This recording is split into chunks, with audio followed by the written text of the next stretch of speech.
Casi no tengo memoria yo.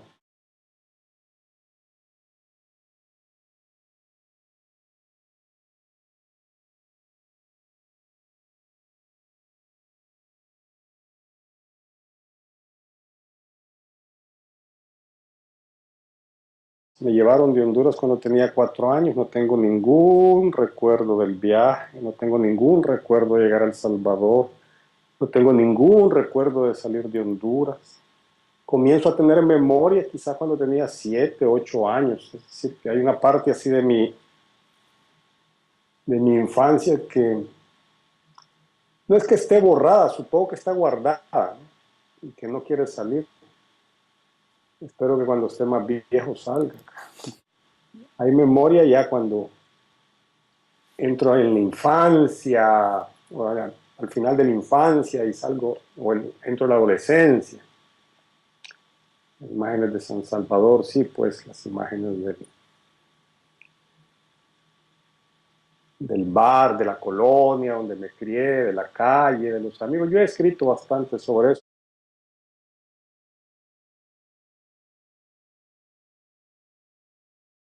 Lo, lo último que recuerdo yo, hacia atrás, pues, o lo primero que recuerdo hacia atrás de esos años de aspiraciones, es que cuando me metía a la ducha, me pensaba futbolista y narraba partidos en los que, por supuesto, yo era el héroe. Pero sí, eso ya debe haber pasado como a los 10 12 años, ¿no? Y después ya no me recuerdo. Dicen, yo no tengo la memoria, sino que me lo dicen, me lo cuentan, que mi padre era alcohólico anónimo, ¿no? Y cuando me llevaba a sus reuniones del grupo de Alcohólicos Anónimos, del cual era el dirigente, cuando me hacían esa pregunta que vos me acabas de hacer, sobre qué quería ser yo de grande, yo decía que alcohólico anónimo como mi padre. Y bueno, estamos en la lucha, como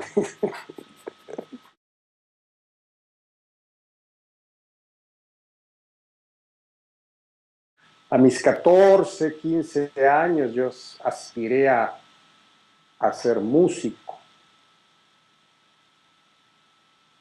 Me miraba como un músico de rock, como un guitarrista. Y de hecho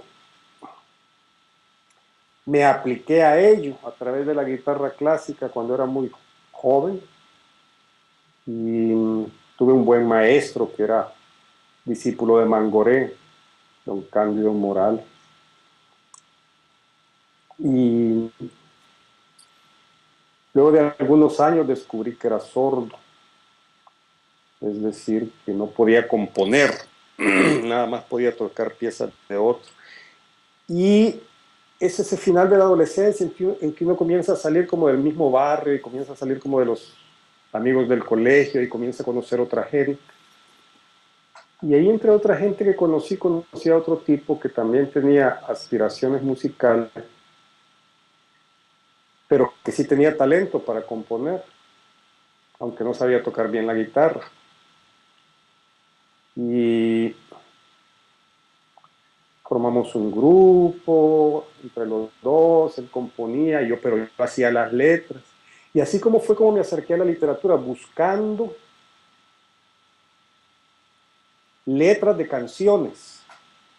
Así llegué a la poesía. Yo, en realidad, cuando yo estudié en el bachillerato, yo no tenía ningún tipo de atracción por la literatura, porque yo estudié con los hermanos maristas. Entonces, nos daba literatura el hermano León, que era un zapuneco español así. Nos daba literatura de una forma que evidentemente lo único que generaba era el peor repudio hacia la literatura, ¿no? Yo cuando podía me escapaba de esas clases. Todo esto que te cuento sucede ya en mi último año, cuando ya estoy saliendo de lo que es el high school, del bachillerato allá, ¿no?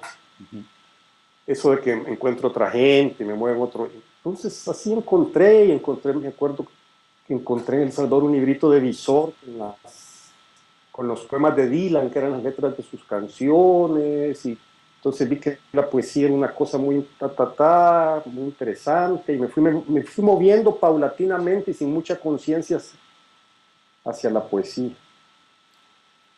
Y de ahí hubo un cambio súbito, porque cuando comprendí que era sordo y que no podía componer música, que lo único que tenía era técnica, que si lo componía era totalmente frío, porque nada más venía del conocimiento de la técnica, no del manejo de las emociones y del manejo de la conversión de las emociones en música. Entonces sí me pasé directamente a la poesía. Y entonces comencé a leer, comencé a escribir poemas, muchos poemas que todos terminaron quemados por suerte.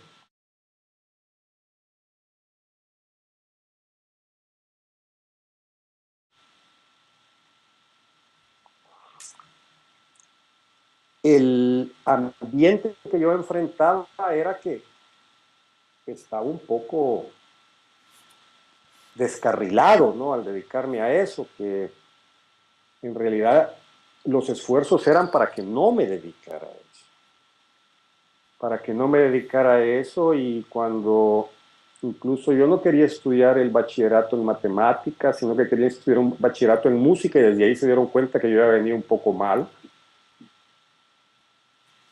pero me mandaron a pasar las vacaciones aquí a San Francisco, California, y cuando regresé ya estaba matriculada en el bachillerato en matemáticas, ¿no? Que si hay algo que para mí me resulta totalmente inaccesible son las matemáticas. Por suerte me las ingenié para formar un buen grupo ahí que hiciera el trabajo, y yo nada más copiaba. Pero, pero luego al entrar a la universidad, mejor, es decir, el sueño de mi abuela materna era que, no el sueño, de hecho me matriculó que yo fuera para Salamanca a ser mi abogado. Y fuimos a la Embajada de España y todo, y me pusieron un examen. Por buena suerte no lo pasé. Es decir, que no lo pasé. No sé si hice un esfuerzo especial por no pasarlo, o fue el inconsciente, o era muy topado. Pero el hecho es que no lo pasé, ya no me fui ahí, y querían que me hiciera ingeniero entonces. Mi abuelo era abogado, no, pues mínimo ingeniero. Pero me fui a Costa Rica.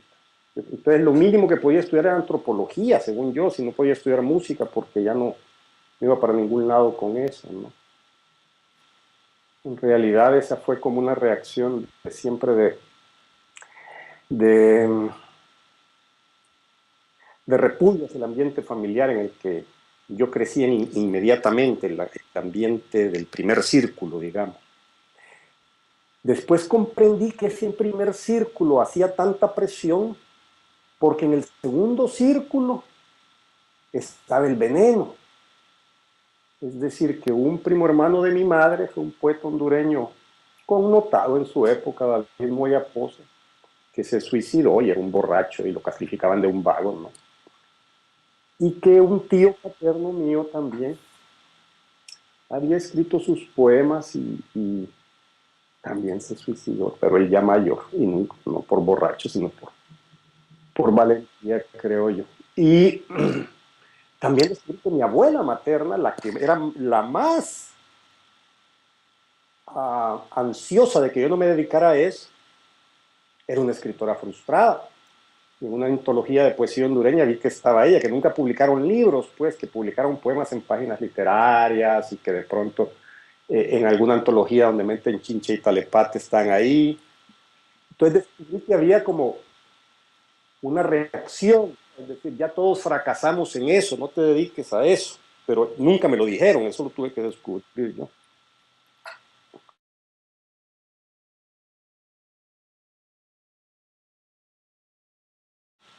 Bueno, yo era muy ingenuo, ¿no? Porque yo pensé que, cuando era 17 años, yo creí que 18 años, creí que, pues que vivía en un país normal donde se publicaban libros, ¿no? Ese era como cuando yo vi los libros en la biblioteca del colegio, y luego fui a la universidad, que me quedaba muy cerca, sin que yo hubiera ingresado aún, pero fui a sacar libros de poetas. Después descubrí que no, ¿verdad? Que aquello era una cosa muy complicada, pero tuve el atrevimiento de enviar un libro de poemas a la Dirección de Publicaciones, que es como la editorial del Estado, digamos, del Ministerio de Educación en esa época, supongo. Con la absoluta certeza de que me lo iban a publicar, ¿no? Por supuesto me mandaron una carta diciéndome que no, que gracias. Pero en ese editorial trabajaba un tipo que era un par de años mayor que yo. Y en la misma carta me decía que llegara para que platicáramos. Yo me lo imaginaba un viejo, ¿no? No me imaginaba a alguien que trabajara ahí que fuera joven. Pero era una persona joven, casi de mi edad. Yo tendría 19 años, esta persona tendría 21, 22. Entonces, ahí comencé a abrirme a un mundo literario, porque ahí ya él estaba en el mundo literario salvadoreño. Y entonces así fue que comenzó otra gente a leer mis poemas y bueno, y comencé a leer poetas y a tener mucha más claridad sobre por dónde iban los tiros en ese género, ¿no? Pronto comprendí, sin embargo, que tampoco era tan fuerte. En 1978, sí, 78, principios de 79, yo tenía 21 años, cuando me fui a Canadá, sí, todo había en la casa de esas tinas de metal en las que se pone la ropa a blanquear, ¿verdad? Entonces los eché en esa tina de metal, les eché gas y los quemé. Malísimo.